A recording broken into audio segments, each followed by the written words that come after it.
बोलो जयकारा बोल मेरे श्री गुरु महाराज की जय। सभी गुरुमुख प्रेमियों से सप्रेम जय सच्चिदानंद। सत्संग में जाते हैं, सभी जाते हैं। ऐसा नहीं कि थोड़े दिन हुए हैं या थोड़े महीने हुए हैं या कुछ साल हुए हैं। कई लोग तो 20 साल, 30 साल, 40 साल, 50 साल या कई सालों से यानी उम्र व्यतीत होने लगी है, सत्संग पर पहुंच रहे बखूबी, पर चेहरे उनके बुझे बुझे से दिखाई पड़ते हैं। कहीं प्रसन्नता नजर नहीं आती और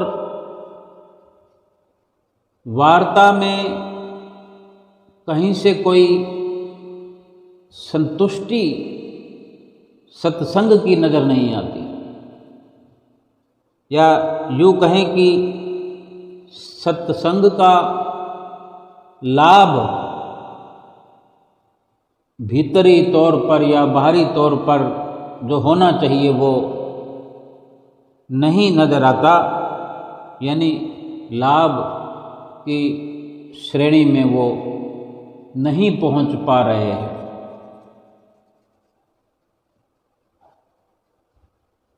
अब विचार तो करना ही पड़ेगा कि देखो, सतगुरु से मिलन हुआ, उससे पहले ये मनुष्य जीवन मिल जाना ही बड़े भागों की निशानी है। उसमें भी प्रसन्नता झलकनी चाहिए। मनुष्य जीवन का प्राप्त होना ही एक प्रसन्न चित्त होने का चिन्ह है, निशान है। फिर भक्ति भाव का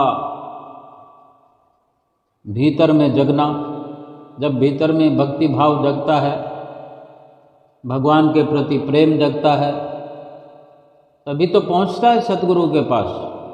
और सतगुरु के पास पहुंचना केवल भक्ति भाव का भीतर में होना इतना ही काफ़ी नहीं है। बड़े पुरबले यानी करोड़ों जन्मों के जब पुण्य एकत्र होते हैं। अब संसार में देखें कि मनुष्य जीवन तो सभी लेकर आए हुए हैं। जैसे एक दुकान पर जितने भी ग्राहक जाते हैं कुछ ना कुछ लेकर आते हैं, लेकिन हर किसी की क्वांटिटी अलग अलग है। कोई 100 ग्राम लेके जा रहा है, कोई आधा किलो लेके जा रहा है, कोई किलो लेके जा रहा है, कोई एक आइटम लेके जा रहा है, कोई 2, कोई 4, कोई 6, कोई पूरा थैला भर के जा रहा है, कोई बोरा भर के जा रहा है। यानी पात्र तो सभी हैं,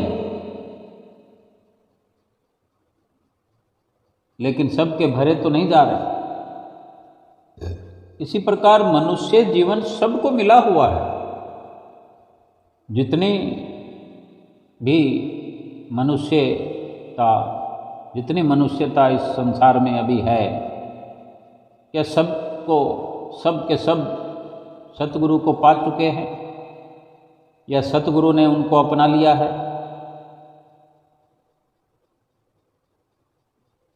फरमाते भी हैं कबीर साहब जी कि कोट जन्म के पुण्य से सतगुरु मिले कबीर।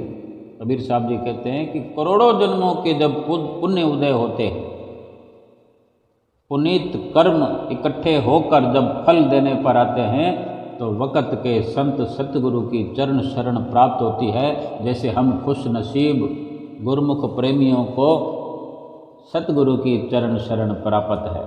अपने आप में हम भाव से भर जाते हैं जब ऐसा ख्याल आता है कि हम अपने सतगुरु के अनन्य हैं। अनन्य भाव भी होना चाहिए, फिर अनन्य भक्ति भी होनी चाहिए, अनन्य अनन्यता होनी भी चाहिए। और फिर ऐसा कहें तो रोम रोम पुलकित हो जाता है। जैसे लौकिक स्तर पर अगर बात करें कि मैं प्रधानमंत्री का खास हूँ, प्यारा हूँ, वो मुझे प्यारा, मैं उसको प्यारा, गर्व से सीना चौड़ा हो जाता है। किसी को ये कहने भर से ही रोम रोम पुलकित हो जाता है कि मैं प्रधानमंत्री का खास हूँ। और फिर वास्तव में उसका खास हो भी सही, कहने मात्र से नहीं, सत्य में, सच में ही अगर वो खास हो तो फिर क्या कहना है। लेकिन फिर सबको तो वो दर्जा नहीं मिलता, उसमें भी कोई कम खास है, कोई ज़्यादा खास है। सतगुरु ने ना तो सबको अपना लिया है, ना ही सब के सब मनुष्य सतगुरु की चरण शरण को प्राप्त कर चुके हैं। लेकिन हम तो कर चुके हैं ना। तो ये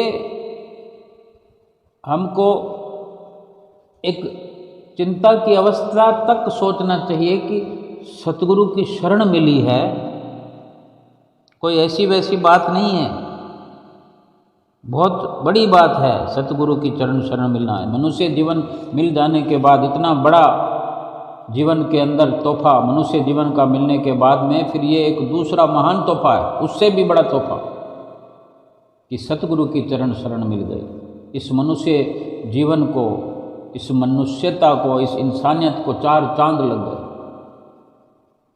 फिर सतगुरु के मिलने पर उनसे नाम की बख्शिश मिल जाना, नाम की बख्शिश हो जाना, यानी हमारे अंधेरे वीरान पड़े हृदय हुए नाम का उजाला हमारे भीतर होने का एक संकेत, इशारा मिल जाना।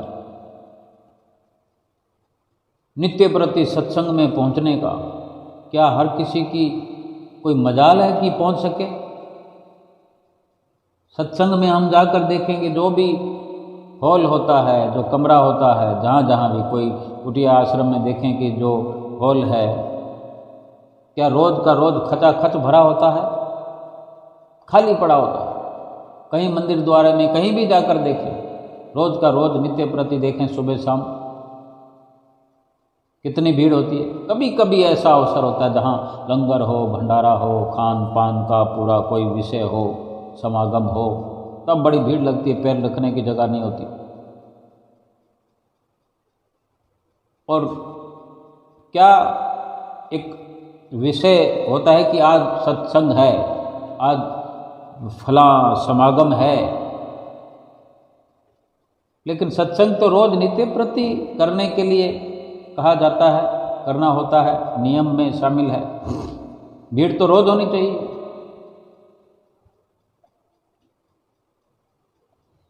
और फिर नित्य प्रति जाने वाले हमारे गुरुमुख भाई बहन भी बहुत हैं। बहुत लोग नित्य प्रति जाने का भी प्रयास करते ही हैं, पहुंचते हैं। अगर उन्हीं में ये विचार निकल कर आए कि ना तो कोई प्रसन्नता दिख पड़े चेहरे पर, ना विचारों में प्रसन्नता की झलक दिखाई जाए, मुरझाया सा चेहरा हर वक्त बना रहे, यहाँ पर सोचने की बात है कि कहाँ दिक्कत है। सतगुरु हमारे परिपूर्ण हैं, सतगुरु से मिला हुआ नाम परिपूर्ण है। जो कोई व्यवस्थापक हो, कहाँ कोई आपत्ति हो ही नहीं सकती। फिर हम विचार करें, कहीं हम में ही तो कमी नहीं है, हम तो कहीं कोई गलती पर नहीं है। तो ये विचार तो किया जा सकता है, टटोला जा सकता है अपने अंदर, भीतर, बाहर, इधर उधर, कहाँ से कोई परेशानी आ रही है, हम सोच सकते हैं। लेकिन अवश्य ही कुछ ना कुछ हमारे भीतर कमी है। अब ये हम देखें कि हम किस प्रकार का सत्संग अटेंड कर रहे हैं, किस प्रकार से भजन अभ्यास कर रहे हैं, और किस प्रकार से हमने अपने विचारों को अडोल करके रखा हुआ है या डोल रहे हैं हमारे विचार, मन हमारा स्थिर हो रहा है कि नहीं, स्थिर होने के लिए हमने प्रयास भी किया है कि नहीं, या केवल चले जा रहे हैं, चले जा रहे हैं, फिर आ रहे हैं, जा रहे हैं, आ रहे हैं, जा रहे हैं, आ रहे हैं, और वर्षों गुजर रहे हैं। हम किसी दुकान पर चले जाएं, रोज़ का रोज़ चक्कर लगाएं, लेकिन वहाँ से कुछ लेकर नहीं आए, फिर किस लिए गए? ऐसे ही घूमने, चक्कर लगाया, हाल चाल पूछा, क्या हाल है, क्या हाल है, ऐसा किया, बाहर निकल के आ गए। लोग तो ये समझेंगे कुछ सामान लेने गया होगा, ये रोज़ सामान लेने जाता है, लेकिन हम लाएं या ना लाएं ये तो हम पर है, हम तो यूं ही जा रहे हैं। तो लोग समझते रहे कि हम सत्संग में जा रहे हैं, लेकिन हम सत्संग में जा रहे हैं तो कुछ ना कुछ लाना चाहिए। किसी दुकान में जाते हैं, वहाँ पर कुछ अगर लेना है तो उस पर कुछ ना कुछ खर्च करना पड़ा है, हमने समय खर्च किया है, दुकान पर गए हैं, लेकिन किसी सामान को लेने के लिए पैसा भी खर्च करना पड़ेगा समय के साथ साथ, है कि नहीं? अगर किसी दुकान में जाएंगे, सामान लेना होगा तो पैसा खर्च करेंगे कि नहीं, तभी कुछ सामान मिलेगा। लेकिन लोग तो यही सोचेंगे कि दुकान पर गया होगा, कुछ लेने गया होगा। लेकिन सत्संग पर जाते हैं तो फिर वहाँ से हम लाएं या ना लाएं तो लोग तो समझेंगे कि रोज़ सत्संग में जाता है, लेकिन खाली हाथ लिए वापस आ जाता है तो कौन जानता है। लेकिन अगर कुछ सत्संग से कुछ उठा कर लाए तो चेहरे पर दिखना तो चाहिए, तो फिर यूं ही समझा जाएगा कि सत्संग में गया और खाली हाथ वापस आ गया।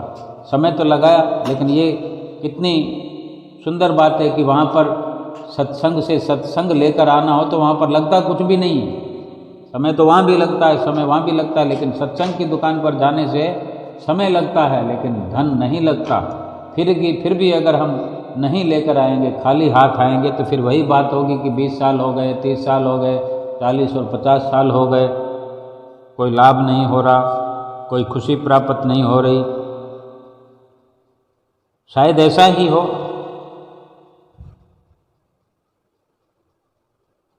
बहुत से गुरमुख प्रेमी भाई बहन सत्संग से ही सीखते हुए, सत्संग से ही शुरुआत किए हुए, सत्संग के ही वचनों को सुनकर कि श्री आरती पूजा करना है, सेवा करना है, सत्संग करना है, दर्शन ध्यान करना है, भजन अभ्यास करना है, और फिर उन नियमों को नित्य प्रति रोज याद दिलाए जाने पर फिर उन रोज नित्य नियमों को याद कर करके उस पर अमल करने की कोशिश करते हुए, अमल में लाते हुए, भजन अभ्यास को अपनाते हुए, ऐसा उनकी ज़िंदगी में पलटा खाया है, उनकी ज़िंदगी ऐसे बन गई है, उनका लक्ष्य ऐसा हुआ है कि अपने सतगुरु से आए दिन बात होती है, साक्षात वहाँ जाकर भी बात होती है, अपने घर में बात होती है, अपने घट में बात होती है, उनके चेहरे चमकते हुए नजर आते हैं, भीतर और बाहर उजियारा नजर आता है,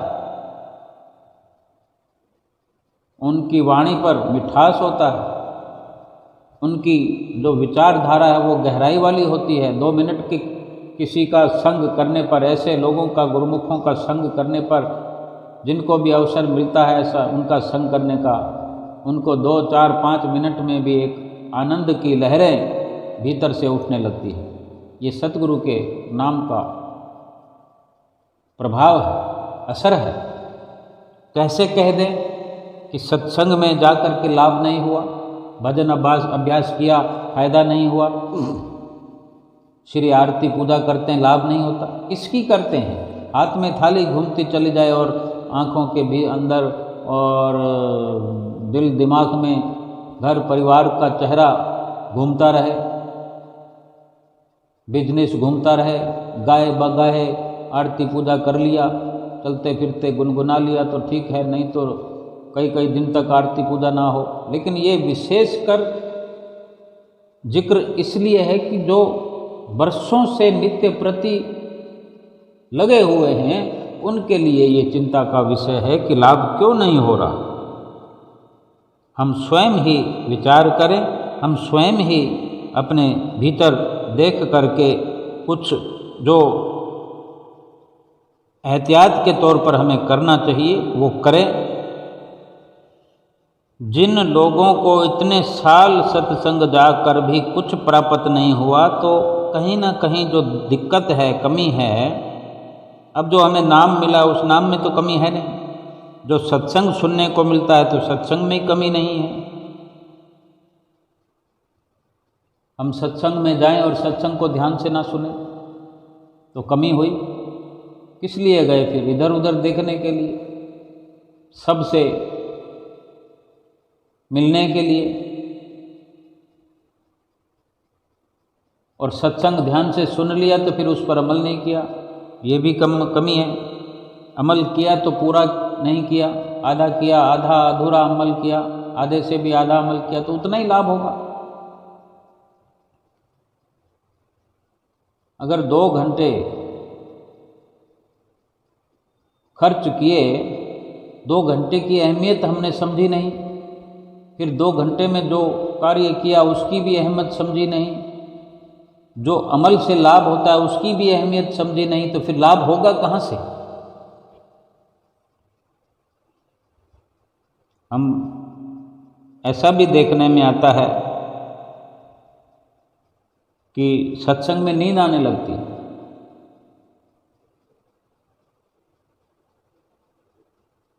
और नींद नहीं आती तो इधर उधर देखते रहते हैं। सत्संग में भी क्या होता है कि अगर 2 घंटे का प्रोग्राम होता है, 2 घंटे से 2.5 घंटे का हो जाता है, 3 घंटे का भी हो जाता है, खिंच जाता है। वो जो भी हो रहा, अब हम लाभ समझकर अगर जाते हैं तो फिर 2 घंटे से 2.5 घंटे हो जाएगा, तो हम 2 घंटे का लाभ लेने गए थे, हमें 2.5 घंटे का लाभ मिलने लगा, तो ये तो लाभ हो रहा है ना। लेकिन हमें लाभ लेना नहीं आता तो फिर हम बोर होने लगते हैं, दुखी होने लगते हैं, घड़ी देखने लगते हैं, कब सत्संग खत्म होगा ये सोचने लगते हैं, ये सोचते रहते हैं।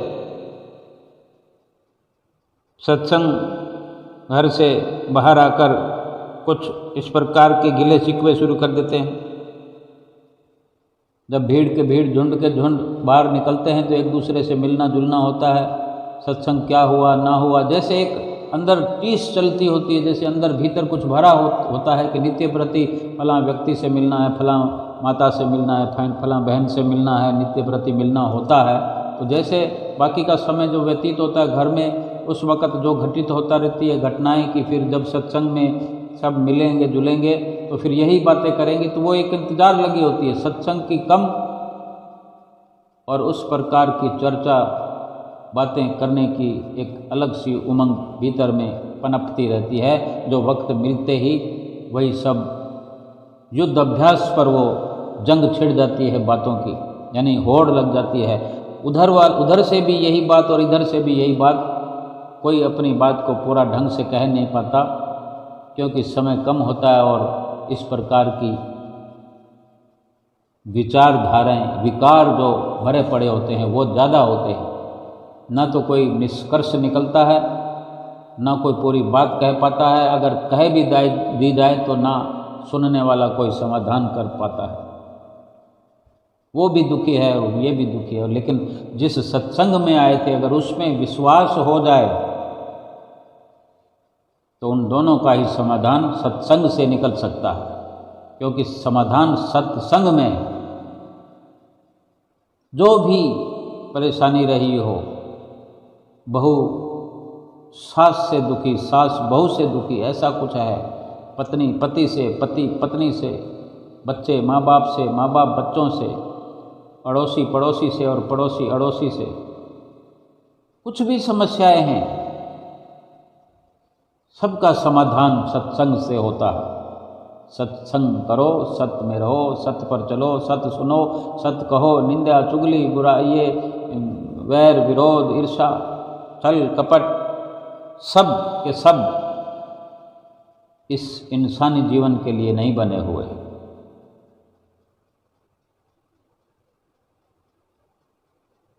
अगर इस प्रकार की धारणा बनी हुई है कि जब इधर उधर की बातें नहीं करेंगे, इधर उधर का मसाला नहीं मिलेगा, अड़ोस पड़ोस की बुराइयां नहीं करेंगे, पेट नहीं भरता, अगर ऐसा मन में है तो फिर सत्संग कहाँ भरा हुआ है? सत्संग कहाँ भरते हैं हम? ये जहाँ सत्संग होना चाहिए वहाँ तो ये सारी विचारधारा और इस प्रकार के बुरे विकार भरे पड़े होते हैं, सत्संग कैसे प्रवेश करेगा? फिर सत्संग में जाने का लाभ क्या है? क्या वो एक ठिकाना है इस प्रकार का समय व्यतीत करने का, चिकनी चुपड़ी बातें करने का, निंदा चुगली बुराई करने का? क्या वो ठिकाना है? हमने ये समझा है, ऊपर से नाम दे दिया कि हम सत्संग में गए, जाते हैं, इतने साल हो गए। सत्संग का बड़ा लक्ष्य यही है कि हम सत्य के पुजारी हो गए, हमने सत्य को अपनाया है, सत्य हमारे भीतर है, सत्य हमारे बाहर है, हम सत्य सुनते हैं, सत्य कहते हैं, सत्य पर चलते हैं, फिर तो लाभ होगा। अगर नहीं तो फिर सत्संग में जाते रहे, जिन सतगुरु को हमने अपनाया है वो भी नहीं मिलेंगे, हमें मिलकर भी नहीं मिलेंगे, उनको पाकर भी हमने पाया नहीं है, नाम लेकर भी हमने नाम जपा नहीं है तो नाम का लाभ नहीं होगा, भजन अभ्यास का भी लाभ नहीं है। बैठते हैं तो वही जो हमारे भीतर में विकार भरे पड़े हुए हैं वही हमारे भजन सुमरन पर बैठने पर भी वही घूमता रहता है चित्त में, दिलो दिमाग में, मस्तक में, जिससे हम ऊब जाते हैं, भजन सुमरन में भी समय नहीं दे पाते। सतगुरु हमारे बड़े दयालु हैं, ना उनके सत्संग में अंधेरा है, ना उनके नाम में, ना उनके दीदार में, अगर है तो केवल रोशनी और रोशनी है। सतगुरु तो प्रकाश का मीनार है, रोशनी का मीनार है। उनके वचन भी मार्गदर्शन के लिए एक प्रकार का प्रकाश है, उनका सत्संग भी प्रकाश है। साध संग में चांदना, सकल अंधेरा हो सहजो दुर्लभ पाइए, सत्य संगत में ठोर। संतों के सत्संग में तो चांदना है, प्रकाश है, और हम कहाँ अंधेरा ढो ढो कर ले आते हैं। वहाँ तो अंधेरा जाकर हमें खाली कर देना चाहिए, प्रकाश भर लेना चाहिए अपने भीतर, और वो प्रकाश फिर अंधेरे में बदले उससे पहले फिर चले जाना चाहिए, फिर भर लेना चाहिए, और इतना प्रकाश भर लें कि फिर अंधेरे का तो नामो निशान रहे ही ना। घर के अंदर हम किस प्रकार प्रकाश की व्यवस्था करते हैं? लाइट का कनेक्शन होने पर भी लाइट की कटिंग हो जाती है, बत्ती गुल हो जाती है, तो हम उसके कई समाधान कर लेते हैं कि लाइट जाते ही तुरंत वो जो साधन हमने अपना रखा है तुरंत लाइट जल जाती है, 1 मिनट के लिए भी अंधेरा नहीं होता। बाहर की दुनिया के लिए हम इतने सजग हैं और भीतरी व्यवस्था हमारी इतनी टफ क्यों है? क्यों डामाडोल व्यवस्था के साथ अपने भीतर में हम रहते हैं? हमें नाम की बख्शिश की जरूरत थी इस मनुष्य जीवन में। मनुष्य जीवन की हमें जरूरत थी कि नाम लेकर के नाम जपना। मनुष्य जीवन मिला, नाम भी मिला, अब जपते क्यों नहीं है? जपेंगे नहीं तो फिर मनुष्य जीवन का फायदा क्या? नाम लिए का लाभ क्या? सिमरन तो हमें ही करना पड़ेगा ना। सत्य का संग तो हमें भीतरी तौर पर अपनाना पड़ेगा, स्वीकार करना पड़ेगा। अंदर जो विकार भरे पड़े हैं, जो आलतू फालतू उलूल जुलूल विचार हैं, उनको बाहर तो हम ही करेंगे। हम ही अपने भीतर, हम स्वयं ही अपने भीतर जर्रे जर्रे में सत्संग का प्रकाश फैलाएंगे। सतगुरु हमें मार्गदर्शन दे सकते हैं, करना तो हमें पड़ेगा।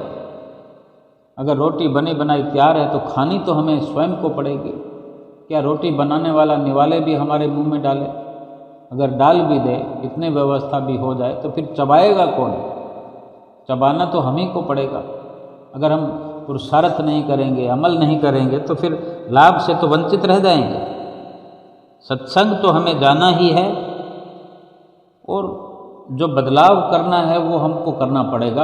आज से करें, अभी से करें। एक संकल्प लें कि कल का जीवन हमने बदल दिया। आज से अभी से नई शुरुआत कि सत्संग पहुंचने के लिए जब घर से निकल पड़े हैं तो कोई फिजूल उलूल जुलूल बात नहीं करनी। अपने सहपाठियों से, मित्रों से, सखी सहेलियों से, माताओं बहनों से, जिस भी गुट में जा रहे हैं, 2 लोग, 4 लोग, 6 लोग, 10 लोग, केवल सतगुरु के दीदार की बात करनी है, सतगुरु के सत्संग की बात करनी है, संतों के परोपकार की बात करनी है, हमें अपने जीवात्मा के उद्धार की बात करनी है। और कोई ख्याल अपने भीतर में रखे ही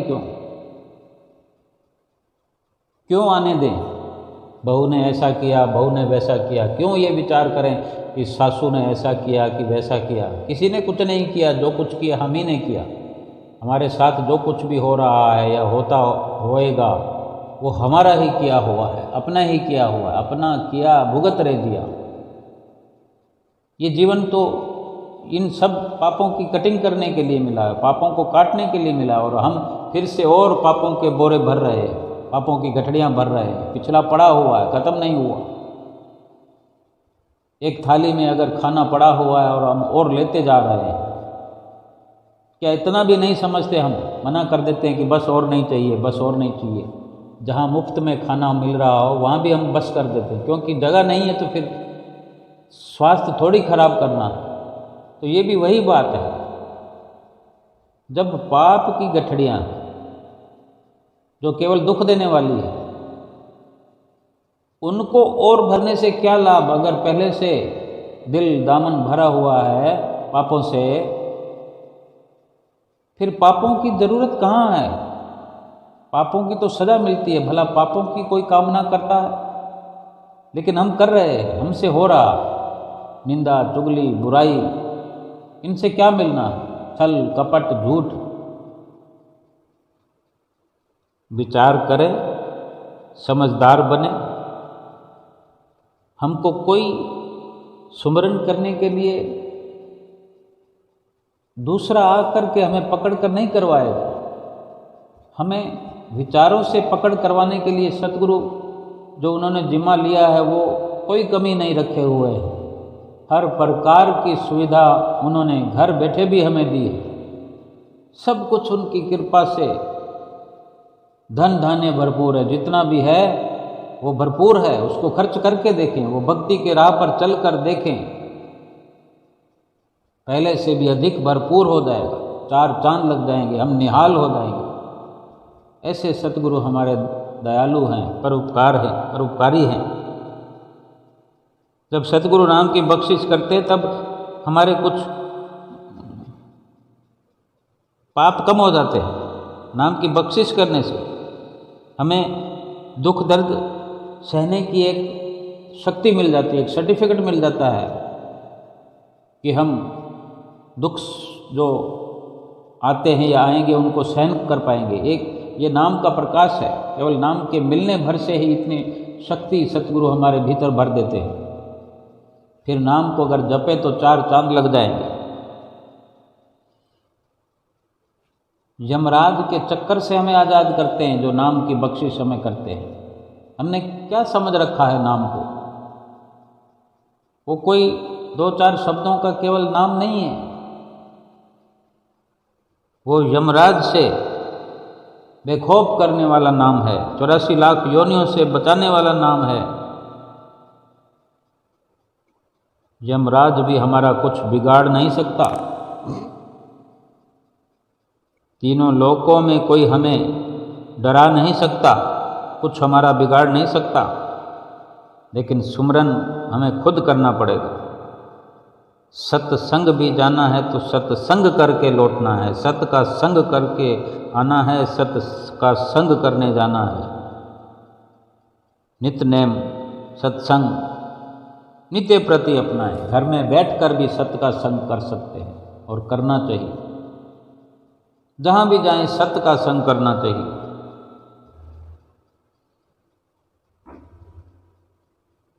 एक एक सत्संग की जो वाणी है, सत्संग का जो एक एक शब्द है वो कितना लाभकारी है, ये ख्याल करें, हम खोज करें।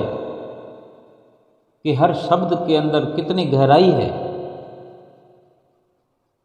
हमारी चित्त वृत्तियों में जितनी गहराई है, क्या हमने सोचा कि हमारी चित्त वृत्तियों की गहराई कितनी है? हमारी चित्त वृत्तियाँ कहाँ से कहाँ पहुँच जाती है, हम मन से कहाँ पहुँच जाते हैं। समुद्र से भी अथाह गहराई है मन के भीतर की। खोज करें, कुछ विचार करें, हर शब्द को ध्यान से सुने।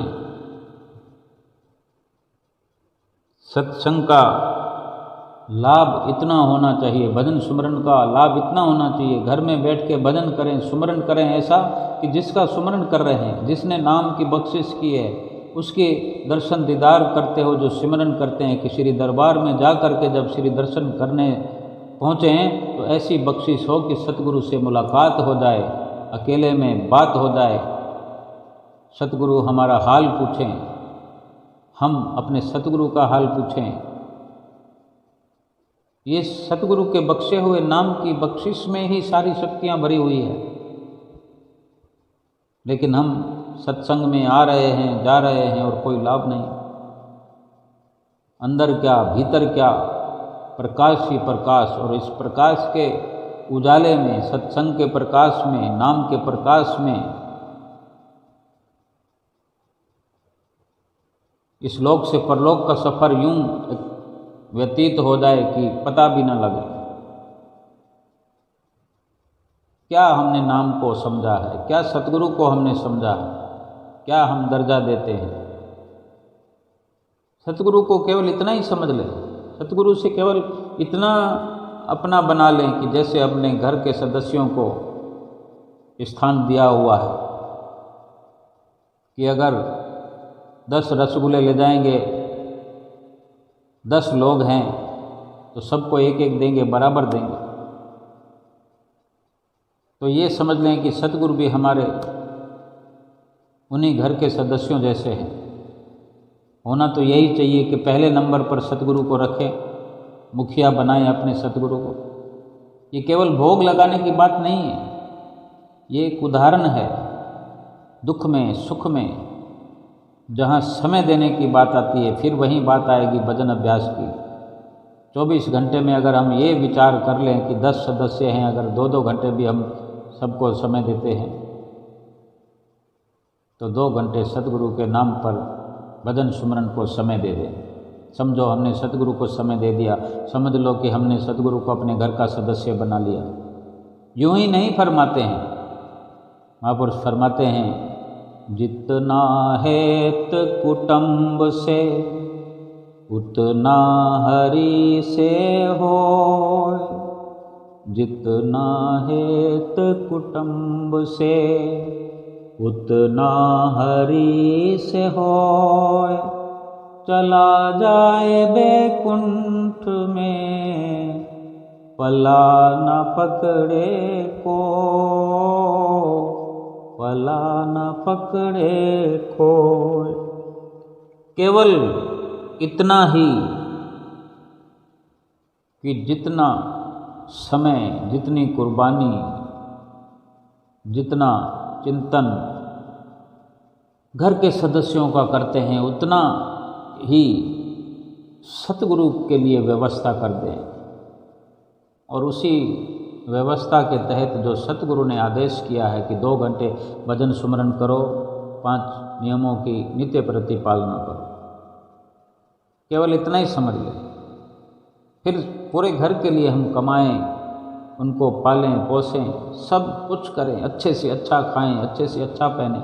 सतगुरु के लिए तो केवल यही प्रसन्नता का विषय है कि उनका कहना हम मानने लग जाएं कि 2 घंटे भजन अभ्यास करें तो हमें खुशी होनी चाहिए। जैसे बच्चों के लिए हम कोई चीज़ लेके जाते हैं और उनके लिए थक हार कर एक मेहनत मजदूरी करने वाला, एक रेडी लगाने वाला, आलू प्याज की रेडी लगाने वाला भी इतना मेहनत करता है, और रेडी लगाने वाला ही नहीं, आलू प्याज की बोरियां उठाने वाला, पल्लेदारी करने वाला भी 2 बोरियां अधिक उठाने का प्रयास करता है कि हमारे बच्चों के लिए कुछ अधिक चॉकलेट आ जाएगी, या हमारे बच्चों के लिए आज किसी बच्चे का जन्मदिन है तो आज एक केक की व्यवस्था कर देंगे, 200-400 रुपये ज़्यादा लगते हैं, तो वो 200-400 रुपये ज़्यादा कमाने की कोशिश करता है। उससे चाहे उसकी कमर में दर्द हो जाए, घुटनों में दर्द हो जाए, सिर में दर्द होने लगे, लेकिन वो बच्चों की प्रसन्नता चाहता है।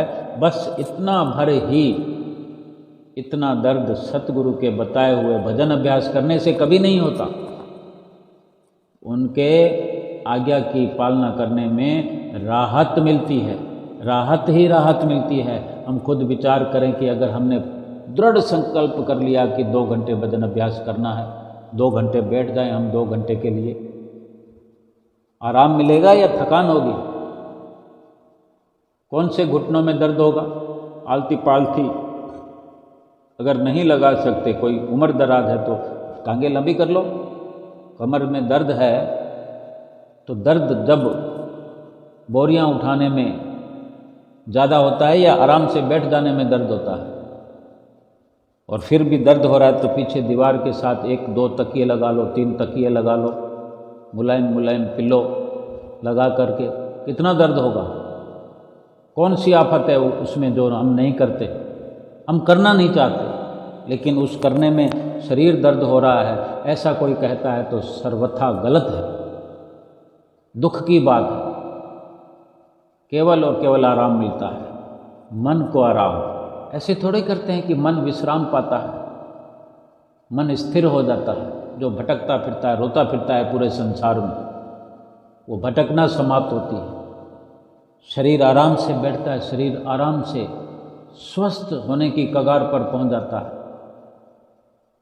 और आंखें बंद करके बैठना है, भजन सुमरन करना है, आंखें खोलकर सतगुरु के दर्शन करना, इसमें क्या थकान होती है?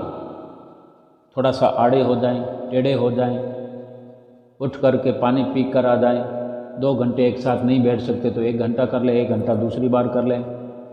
1 घंटा बैठेंगे तो 1 घंटा का आराम मिलेगा, 2 घंटा एक साथ बैठेंगे तो 2 घंटा का आराम मिलेगा। शरीर का क्या है? भजन अभ्यास में नहीं थकाएंगे तो फिर सारी दुनिया में तो थकाते ही फिरते हैं। कब हमें थकान से छुट्टी मिली थी? किसने छुट्टी दी थी कि आज शरीर को मत थकाओ? अगर हम मजदूर नहीं हैं, करोड़पति हैं, कारोबारी हैं, बिजनेसमैन हैं, 5, 10, 20 हज़ार, 50 हज़ार रोज़ कमाते हैं, 1 लाख, 2 लाख, 50 लाख रोज़ कमाते हैं, करोड़, 2 करोड़, 50 करोड़ रोज़ कमाते हैं, और केवल कुर्सी पर बैठे घूमते रहते हैं, बोलते रहते हैं, मीटिंग पर मीटिंग, मीटिंग पर मीटिंग करते हैं। खाना तो खा नहीं सकते हम, समय पर खाना नहीं खा सकते, कचौड़ी समोसा खा के गुजारा कर लेते हैं। क्या ये संसारिकता है? ये 2 घंटा भजन अभ्यास नहीं करने का नतीजा है। करोड़पति हो, अरबपति हो, भजन अभ्यास नहीं करेगा, शरीर तो कहीं ना कहीं थक ही रहा है। अगर बेड पर पड़े सोते भी रहेंगे तो भी शरीर थकेगा। भजन अभ्यास करके देखें, भजन अभ्यास के लिए कुर्बानी करके देखें, बाकी सारे कामों का त्याग करके देखें, मज़ा ही मज़ा है, आनंद ही आनंद है। शरीर में थकान नहीं, शरीर में एक ऊर्जा आएगी, शरीर स्वस्थ होगा। क्यों? कि शरीर का मालिक पीछे से स्वस्थ होने लगेगा, जो जीवात्मा है। अगर जीवात्मा जिसका स्वस्थ है, जीवात्मा के जिसके अंदर एनर्जी है, जीवात्मा के अंदर से जो खुशी है, वो खुशी चेहरे पर झलकेगी, वो खुशी चित्तवृत्तियों में झलकेगी, वो खुशी वाणी में झलकेगी। एक आनंद की लहर चले पड़ेगी, वाह वाह वाह वाह वाह वाह, शुक्राने गाता हुआ नजर आएगा। ये गुरुमुखों का जीवन हो सकता है, जिनको सतगुरु की चरण शरण मिली है, उन्हीं का जीवन हो सकता है, उन्हीं के हिस्से में ये दौलत आई है। और वही अगर ये कहें कि इतने साल हो गए लाभ नहीं मिला, ये कितने दुख की बात है। आज हम समझ सकते हैं कि जहाँ कुछ दिक्कत है, कमी है, जितने भी साल लग गए हों, बाकी सब प्लेटफार्म तो हमने बना रखा है। मन को हमने सत्संग में झोंक दिया है, तन को भी झोंक दिया है, चित्तवृत्तियाँ भी कहीं ना कहीं झुकी हुई है, लेकिन एक परिपक्वता नहीं है, एक थोड़ा सा स्वाभाविक दिक्कत है। वो तुरंत सुधारा जा सकता है। देखते ही देखते अमल होने लगेगा, देखते ही देखते वो सारा का सारा समय लाभ में बदल जाएगा। जो आज तक नहीं था वो अब से होने लगे, अभी का अभी से होने लगे। संकल्प करें अपने भीतर ऐसा विचार तो परिपक्व करें कि केवल सत्संग में सत्संग का लाभ उठाना है, भजन अभ्यास में केवल भजन अभ्यास का लाभ उठाना है। देखते हैं, मैं करके छोड़ूंगा, मैं करके छोड़ूंगी, मन को भजन में लगा के छोड़ूंगी, मन से भजन करवा के छोड़ना है। देखो फिर मन आवाज़ें लगाएगा, मन की आवाज़ आएगी नित्य निरंतर, उठ भाई भजन कर, उठ भाई आराम कर। कि असली आराम तो वही है, असली आराम भजन में है, असली लाभ भजन सुमरन में है, असली लाभ सतगुरु के वचनों की पालना करने में है। जिस दिन ये बात समझ आ जाएगी, अपना कार्य भजन सुमरन है, बाकी सब कार्य बेगाने हैं। बेगाने कार्यों को कितनी खुशी से हम कर रहे हैं। बेगाने लोग हैं, मुखौटे लगा कर आए हुए हैं, अपने बने हुए हैं। कहीं कोई सार नहीं है, कहीं कोई परोपकार नहीं है, कहीं कोई सच्चा प्यार नहीं है, कोई वफादार नहीं है। केवल सतगुरु हैं, वफादार हैं, सतगुरु हैं जो करते सच्चा प्यार है। सतगुरु ही उपकार करते हैं, सतगुरु ही अपने हैं जो हमें एक सच्ची राह दिखाते हैं, अपनी जीवात्मा की पहचान करना सिखाते हैं। संसार में क्या है, जितना हो सकता है एक दूसरे को पीसने में लगे हुए हैं, चक्की में। एक दूसरे को घर परिवार में यही कहते हैं कि आप ये कर लो, आप वो कर लो, इस प्रकार से तरक्की कर लो, उस प्रकार से तरक्की कर लो। ऐसी तरक्की है वो, वहीं शमशान में मरघट में ले जाने वाली तरक्की है, जीवात्मा को 84 लाख योनियों में पहुंचाने वाली तरक्की है। ये सतगुरु परमेश्वर ही जीवात्मा को परमात्मा तक पहुंचाने वाली तरक्की करवाते हैं। वे ही सच्चे हिदैषी हैं, वे ही जीवात्मा को खुशहाल बनाते हैं, अपने साथ मिलाते हैं, हमारा लोक परलोक सुहेला कराते हैं। वही हमारा हित चाहते हैं, वही हमारा भला चाहते हैं, वही कर सकते हैं, वही करने के लिए संसार में अवतरित हुए हैं। और उनका कोई कार्य नहीं है कि उनको कोई दुकान खोलनी है, उनको कोई पैसों की ज़रूरत नहीं है कि वो कोई ये पैसे इकट्ठे करने के लिए, वो हमारे लिए ही सारे यत्न कर रहे हैं। आज दरबार की रचना हम इतनी देखें, वो सारी सुविधाएं क्या सतगुरु अपने लिए कर रहे हैं, हमारे लिए कर रहे हैं। कितनी प्रसाद की व्यवस्था है, कितनी लंगरों की व्यवस्था है, कितने बाग बगीचों की सैर करने की व्यवस्था है। किसी बाग बगीचे से निकल जाएं, आहा, अभी सुगंध आने लगी, अभी वो नज़ारा आंखों के सामने घूमने लगा कि मोती बाग में घूम रहे हैं, आनंद पार्क में घूम रहे हैं, श्री प्रयाग धाम के बसंत पार्क में घूमने लगे हैं। कैसा वो नज़ारा सामने आंखों के आ जाता है कि बसंत पार्क को अभी श्री गुरु महाराज जी 2020 में उद्घाटन किया, हुजूर छठी पातशाही गुरु महाराज जी ने। उससे पहले वहाँ पर गंदा पानी, गंदा नाला बहता था वहाँ पर। सब चारों ओर हरियाली ही हरियाली कर दी हमारे श्री गुरु महाराज जी ने। ये श्री परमहंसों का कितना उपकार है हमारे शरीर के लिए। इतनी व्यवस्था, बाहरी तौर पर इतनी व्यवस्था, भीतरी तौर पर इतनी व्यवस्था, हमारे जीवात्मा को नहीं, शरीर को भी इसी जीवन में जीवन रहते खुशहाल बना रहे हैं, बनाते चले जा रहे हैं। एडी से लेकर चोटी तक, बाहर और भीतर सतगुरु ने ऐसी व्यवस्था की है कि त्रिलोकी के अंदर और कोई नहीं कर सकता। वही पर ब्रह्म है, वही परमेश्वर है, और परमेश्वर ही ऐसी व्यवस्था कर सकता है जिसका ना और हो, ना छोर हो, ना आदि हो, ना अंत हो। ऐसी व्यवस्था कहाँ से कहाँ तक डंका भक्ति का श्री परमहंसों ने फहरा दिया है। दिन दुनी रात चौगुनी तरक्की, श्री आनंदपुर दरबार की भजन भक्ति की सेवा की जो लहर चली हुई है, आज कहाँ से कहाँ, आज भी सैकड़ों आश्रम निर्माण में चल रहे हैं। श्री गुरु महाराज जी की देख रेख में नित्य प्रति नित्य निरंतर सेवा का कार्य चलता रहता है, तन से, मन से, धन से। जीवात्मा का उद्धार ही तो हो रहा है। आज हम जिस भी शहर में चले जाएं, एकमात्र हमारे शरीर का भी ये सहारा है कि कहीं कुटिया पर, आश्रम पर थोड़ा आश्रय ले सकते हैं, मिलता है, लाभ मिलता है। सतगुरु ने कितने एंगल से हमारे लाभ के लिए व्यवस्थाएं की हैं, हम वर्णन नहीं कर सकते, हम सोच नहीं सकते। लेकिन जब जब हमारे समक्ष कोई समस्या आती है और समाधान होता है, तब कहते हैं वाह, मेरे श्री गुरु महाराज जी ने ये भी हमारे लिए कर दिया।